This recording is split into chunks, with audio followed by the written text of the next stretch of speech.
Welcome to the Shock Your Potential podcast with your host, Michael Sherlock. We all have potential, but sometimes we need inspiration to get us to our peak performance. Whether you are starting out in your career, ready to move up the corporate ladder, or taking the leap into entrepreneurship, Michael's guests provide powerful tools and resources to shock your potential. Shock Your Potential is a global professional development training company committed to your unique journey. Learn more about us today at shockyourpotential.com. Listen in to today's expert. Thank you for joining us on another episode of Shock Your Potential. And as always, I am your host, Michael Sherlock. And all month long, we are talking about Mindful May. And part of that is because you know how important mindfulness and meditation is to me, but also because mindfulness sets us up to really pay attention to our mental health and well-being. And that's something that obviously you know that is important to me. And in the business world, it is so critical. We often overlook how our mental state can affect our professional state and vice versa. And so all month long, my experts are helping us tackle this from a variety of standpoints. Now, my guest today is going to be, I think, help us really dive into some things that may have reached many of you. And it's important to just recognize the challenges we have. So Larry Doochin is, he's an author, an entrepreneur.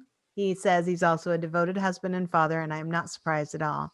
He's also the survivor of harrowing childhood sexual abuse. And that meant that he has traveled a long journey of emotional and spiritual healing. And I love the fact that he says it as healing.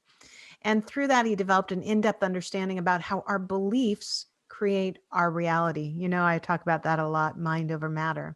Now, in the business world, he's worked for or been associated with enterprises from small startups to multinational companies. He's the co-founder of HUSO, H-U-S-O, Sound Therapy, and delivers powerful healing benefits to individuals and professionals worldwide, which I can't wait to ask him about, because you all know that I'm so deeply into hypnosis meditation. So I'm imagining there's some things that play into that. In everything that he does, he strives to serve a higher good. And his new book is called A Book on Fear, Feeling Safe in a Challenging World. So joining me today is Larry Doochin. Thank you so much for joining me, Larry. Thank you for having me on, Michael. You have quite an impressive background, but also quite of an impressive emotional journey throughout your life. And so I'm assuming that drives a lot of what you do. But, you know, I just hit some of the highlights from your bio. Tell us a little bit more in your own words about you, what you do for a living, and how you help people to shock their potential. Well, you know, as you mentioned in the bio, I do several things, but let's talk about the book because I think that's really a key thing that can help people. And so because of my experience in having come through sexual abuse by my mother, which happened during puberty, never a good time to have them, but certainly that was also a bad time to have it. Came out of that experience with a lot of fear, a lot of anger, guilt, shame. And so, you know, I had to go through a long healing process related to that. And as part of that, I really learned a lot of tools in terms of understanding fear, dealing with it, and being able to, you know, be able to release it. And so the book goes into a wide variety of tools, perspectives that enables us to see where our fear is coming from, understand how fear is so detrimental to us, and to basically have, you know, tools to release it. Wow. Obviously background really tough. And although I know there's people listening that may have had experiences that can be of that traumatic nature, I think what you're also reminding us all is that we all deal with fear in a lot of different ways of our lives.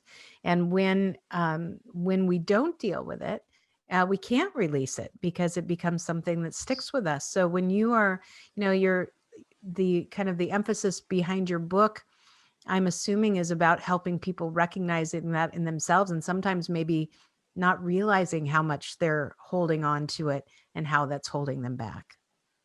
You know, the problem with fear is that most people don't recognize the extent of their fear. And they use all kinds of strategies to suppress it, deny it, run from it, whatever it is. And so the first step in solving any problem is to recognize what the problem is and then to attack it. And so we have to try and figure out what our fears are, because there's certain fears that we hold individually.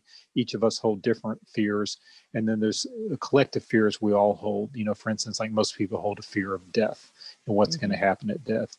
Or a lot of people are obviously holding a fear right now of getting sick in a pandemic or, other factors. So we have to shine the light of awareness on our fears before we can start to try and heal them. Well, and I know too, this last year has taken taken many people's fears, magnified them even more because of the pandemic, not only fears of getting sick or dying from that, but also just from the sense of isolation and not being able to reach out to people. And, when what have you seen or what have you heard from the people that you interact with in terms of trying to navigate not only their fear and emotional history, but try and navigate that through an incredibly complex time?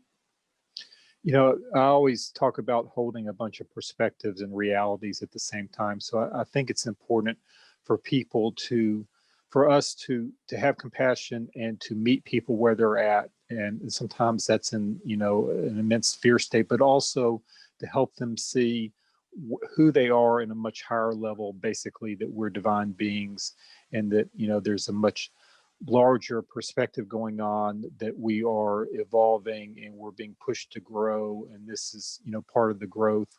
It doesn't discount by any means where somebody may have lost their job, and is just really struggling, or it doesn't discount where somebody is lonely. So we need to kind of hold both perspectives. We need to meet people where they're at, but help them to understand from a larger way how they can begin to see their experiences and to kind of rise above them. So in your book, tell me a little bit about, the message in the book. Well, the message in the book, so the book deals with some broad perspectives. It deals with several chapters on science, basically quantum physics. It's got information on philosophy. It's got information on a lot of psychology in there. It's got a lot of spirituality in there, because we have to hold this whole perspective of all these ways to be able to see, oh, okay, I've not understood this.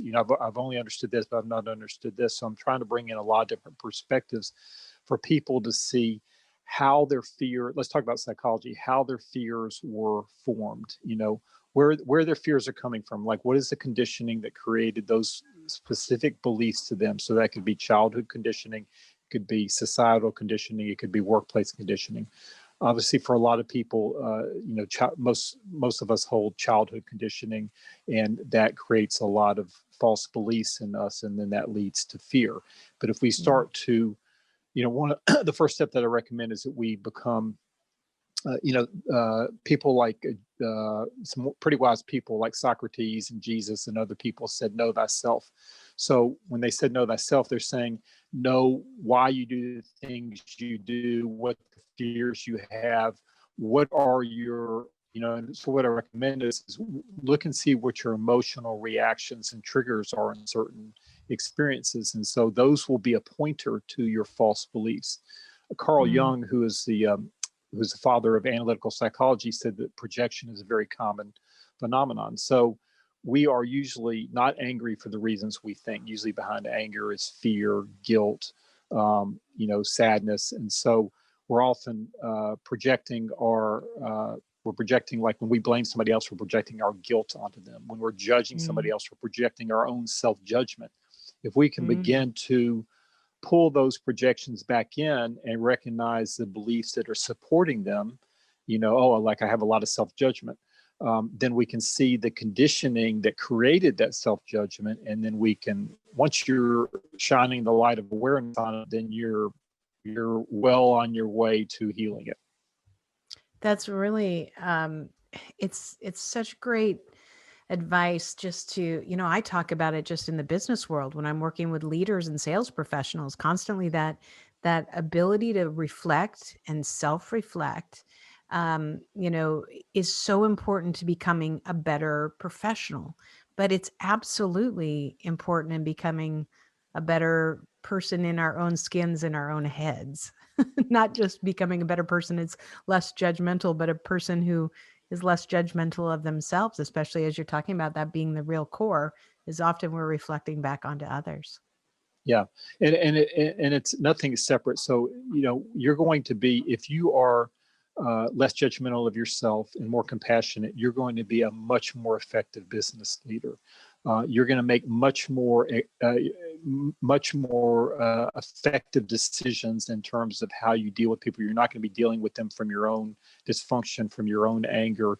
You're going to be able to actually get proper, what I call God guidance, divine guidance, universal guidance in terms of what is the best decision for me in this case, what's the best decision for my team, what's the best decision for the organization, that basically goes outside of the ego and looks at it from a holistic perspective of what's best for the whole. Mm-hmm. You brought back a lot of my college philosophy courses, because I had the great fortune of taking, I was in a integrated studies program in college. So my first 2 years, we started, all of our classes were together. We started ancient civilizations of, Egypt and Mesopotamia, and we came through 20th century. And so we had all of our classes looked at everything the same. So a philosophy class next to history class. So you're looking at Socrates as the philosopher, but Socrates is a part of history. And you're absolutely right. I kept thinking about, Socrates was his teachings were so wise because the force was, look within yourself. Most of your answers are already there. If you're thinking you're all that, you're probably not. Right.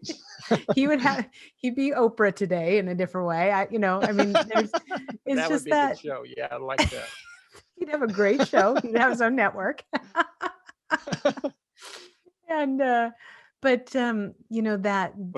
why Jesus said the kingdom is within us, because basically that's where all the answers lie. That's where you want to turn for your answers.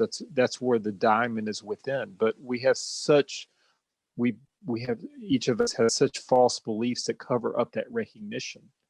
When you get rid of the false, then what's true remains, and that's what you see within yourself. And then you also see that within others. Mm-hmm. Yeah, that's true. And it makes me wonder sometimes, that, that how many things are formed from us in childhood that weren't born out of trauma, but still have, these that we've taught ourselves the wrong stories about things, about what we're fearful of, or what's good or bad, just because of maybe even one moment in time that might not have been traumatic, but it was impactful. And it's hard to get some of that kind of cleared out. It's not like just opening the refrigerator and taking it out and washing the whole thing and putting the stuff back in, right? But it is like opening the refrigerator and finding something molded in. But you're right. I mean, so overt trauma is not. A lot of people think, oh, well, I had a great childhood or whatever. It's not about. A lot of times, it's not about overt trauma like sexual abuse, like I went through. Mm-hmm. It can be as simple as somebody knowing that, okay, their parents basically, you were only good if you were quiet, or you had to do this particular thing to get their approval. I mean, there's a lot of ways that we get conditioned. Yeah. And our parents did the best job they could, but they were often traumatized, or they carried on, the fears and prejudices and judgments from their parents. And so it's all been passed down. And we just have to open up and recognize what was done to us, in particular, and then say, okay, that was what I experienced, but that's not my identity. That's not who I am. Right. Absolutely. Yes. Oh, it just reminded me of something I said to my son, who's 30 and, has 2 children. And I said something to him the other day, and I was like, oh, I just sounded exactly like my mother. And I love my mother. Obviously I clearly love my mother, but she would say things like, I know you don't think I'm very smart or know what I'm talking about. And I said the exact same thing to my son. And I went, oh boy, there's something back there. Well, we each have our own baggage, right? Yes, we do. A lot of different factors I think that we all should be thinking about, but definitely about his book, which is called A Book on Fear, Feeling Safe in a Challenging World. And, Larry, what prompted you to write this book? Well, as I said in the forward of the book, I don't think that anybody chooses to be an expert on fear. They might choose to be an expert on brain surgery or pilot or Mhm. something like that. But as life circumstances dictate, I became an expert on fear, and so the universe. Like in August of 2019, I got this large download of material. I didn't know what it was supposed to be: 2 books, book on service, book on business, what it was. And then I realized in January of 2020, like, oh, this is supposed to be a book on fear, or, maybe it's supposed to be 2 books, but it's supposed to be a book on fear. And like, who else better to write this than me, because I've experienced all this fear. So it was kind of, when I say the universe gave me a major inspiration, and it was something that I'm supposed to do. So, and, I do this because I want to be of service. I really find much joy in being of service to others. And this is the way that I can give back. And so I hope that the book, I mean, I've heard from a bunch of people that the book has been very helpful for them, and I'm very grateful for that. I think we're in a great time of the world where I know we have a long ways to go, but we have so many more people now that are more willing to talk about mental health, depression, anxiety, fear. I feel like we're at a point where it's not so shouldn't be swept under the rug, that we can really actually start to feel like we can embrace all these parts of us that we have. And I know from various things that I've done, posts that I've made or videos that I've done, that have been talking about mental health, or not, not feeling like you're as good as the other person, or just, seasonal depressions, those different things. And I've talked a lot about my history with depression as well. And I think that we're in a great spot with that. But I imagine that there's people listening right now who are saying, you know, I know that I have fear, but I've never faced it before, or I've never figured out how to do that. What would you say to somebody that's right at that point and they're listening right now and think, maybe not even just, this book might be a great resource for me, but how would you help them to embrace the journey of discovering and uncovering and dealing with their fear? Well, I really feel like the journey of introspection is the greatest journey that we can take. And I've got like over 100 amazing quotes in the book. And there's a quote from one of the theologians or philosophers, I can't remember, but exactly about that, maybe St. Augustine. But the thing that I would say to people is, unfortunately, sometimes it comes down to, and it's like an addict who basically hits rock bottom and says, I just can't do this anymore. And so we have to recognize that our fear causes a lot of dysfunction. Our fear and false beliefs cause a lot of dysfunction in our lives, in our relationships.